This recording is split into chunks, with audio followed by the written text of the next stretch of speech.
I'm back with another video. I'm going to do the reading habits tag today. Just quickly, I'm going to do a few of these tag videos all in one go, and I haven't actually been tagged in any of them. I just wanted to do them. So there you go. So the first question is, do you have a certain place at home for reading? And in my old flat, I used to.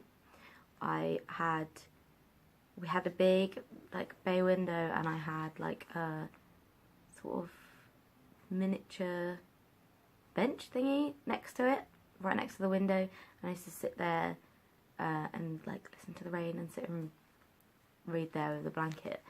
In this flat it's much smaller, so I don't really have a reading spot, but I usually just sit here on the sofa, or I don't know, sometimes in bed, not very often. But I like to be comfy when I read, so I wouldn't be sitting at my desk or anything, unless I'm doing uni reading. So yeah, basically here. Question 2 is bookmark or random piece of paper. Either. Definitely never dog-earing my pages. I hate doing that, and if I ever do that to a book, I did that to something recently, and I can't remember. It was Clarissa. And that's a sure sign that I hate the book. But very, very rarely will I ever do that.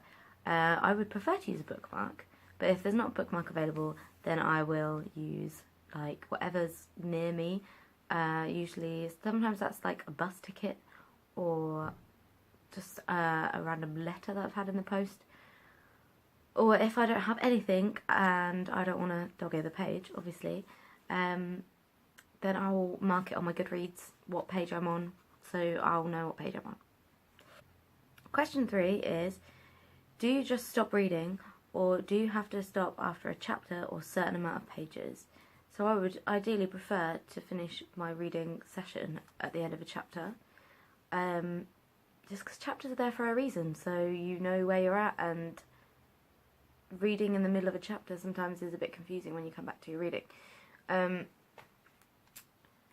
Sometimes, if it's a particularly long chapter, they have those breaks where they have 3 little stars, and I'll stop at one of those. Or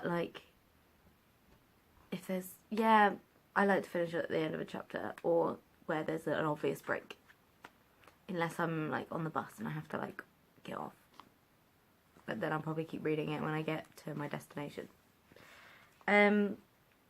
Question 4 is, do you eat or drink while reading? And I don't often eat while I'm reading because I don't want to get food in my books. But I usually have either water, tea, or some kind of juice near me when I'm reading. Usually a cup of tea.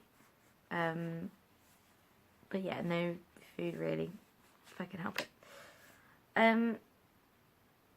Number 5 is multitasking, music or TV while reading.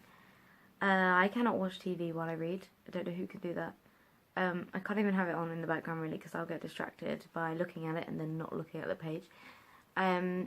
Music depends on the music. I quite like to listen to piano music or any kind of classical without any lyrics while I'm reading, if I require music. If I'm on a train or something that's really loud. Sometimes I'll sit here and I'll read without headphones on and Noah's watching something, but because I'm not interested in it and he's watching it on the computer, so I can't really see it, that's not a problem. Unless it is a problem, then I'll tell him to turn it down, or I'll just put some headphones on. Question number 6 is one book at a time or several at once, and the answer to that is several at once, always. I'm often reading a short story collection, a non-fiction, and then 2 fictions of some sort. Not on purpose, that's just the way that it works. Currently I'm reading 2 non-fiction books. I'm reading Reaching Down the Rabbit Hole, I'm reading The Good Immigrant, and I'm reading... what am I reading? I just started A Monster Calls by Patrick Ness. And then I have a bunch of books I'm halfway through on Goodreads. that I intend to finish, which is why they're still there. Yeah, I'm always reading more than one book at once.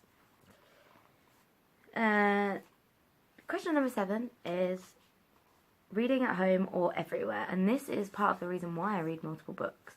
Because some books, like, for instance, The Good Immigrant, I have that in hardback. And I don't really want to be carrying around a massive hardback. I also don't want to damage the book. So, if I have, like, a brand new book, even if it's not hardback, I probably won't want to carry it around in my dirty bag that has, like, just bits in it. You know, at the bottom of your handbag, you always have bits. I don't really want those to get into my new book. So I'm more likely to pick up like an old paperback that I'll carry around with me to read out and about. Something very like small-ish. So like no more than like 300 pages, because I'm not going to want to lug that around. Especially if I'm going to uni and I've already got other books that I'm carrying with me. So I read both at home and out and about, but mainly at home. Question number 8 is read out loud or silently in your head. And I think most people read silently in their head past the age of about 8 or 10. But I will read poetry out loud sometimes, or classics. Like I'm currently in the middle of reading Northanger Abbey, which is quite an accessible read, but sometimes I like to read it out loud, and I'm not sure why, but I do. But mostly read in my head, because otherwise that would be very time consuming and annoying. Question number 9 is, do you read ahead or even skip pages? No, why on earth would you ever do that? I don't understand people that read the last page of a book before they've started it. That is quite upsetting. I remember people doing that with Harry Potter, and I was just like, what are you doing? I don't purposely skip pages or read ahead. Sometimes I'll read ahead when I'm reading and I'm really tired and I accidentally like I'll get distracted with something and I'll come back and I'll start on the wrong paragraph and then realise I have to go back to the top of the page. But I'll never purposely do that. Unless I'm reading something academic for uni and I'm skimming anyway. No, I don't purposely skip ahead when I'm reading. I think that's a really weird thing to do. Question number 10 is breaking the spine or keeping it like new. And with this, I'm a bit of both. Like, I don't mind if I'm really, really gripped into a book and I break the spine slightly, because that just means that I've really enjoyed it, because I'm not caring enough to like keep it intact.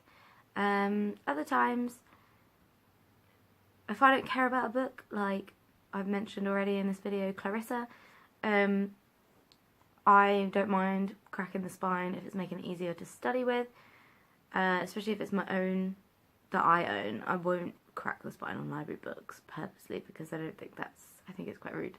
I don't know, like I like to keep my books looking nice, but also sometimes when you get really into a book, you're a bit more rough with it. I don't know, like I purposely will never crack a spine unless it's for academic purposes and I need it to like stay open. Question 11, the last question, is do you write in your books? And this is similar to like the last question.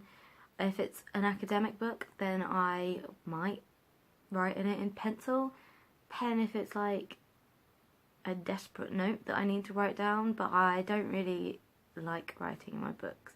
I don't like destroying them, I don't like bending the pages, I don't like to deface my books, but when it's like academic books that I personally own, so because I take English literature, I do have to buy like a bunch of books every year. Things like I have 2 copies of The Picture of Dorian Gray, because I have a nice cloth-bound classic version, and I have one that I had to buy for uni, so I didn't mind scribbling in that because I've got a nice copy of it. So, but when it comes to like my actual books that I read for pleasure, I will not write in them. I used to write like my name in all my books when I was a kid, and I think that's because I shared a bookshelf with my sister, so we both did that, but now I would never do that. And sometimes if I buy a book for somebody, I will write like a nice little note, but it will be in pencil, so if they want to, they can rub it out, or if it's becomes secondhand, someone can rub it out. Yeah, I like to keep my books nice and new. But that is it for this tag. This is the reading habits tag, and I wasn't tagged by anybody, but if you want to do it, then I tag you. Thanks for watching, and I'll talk to you later.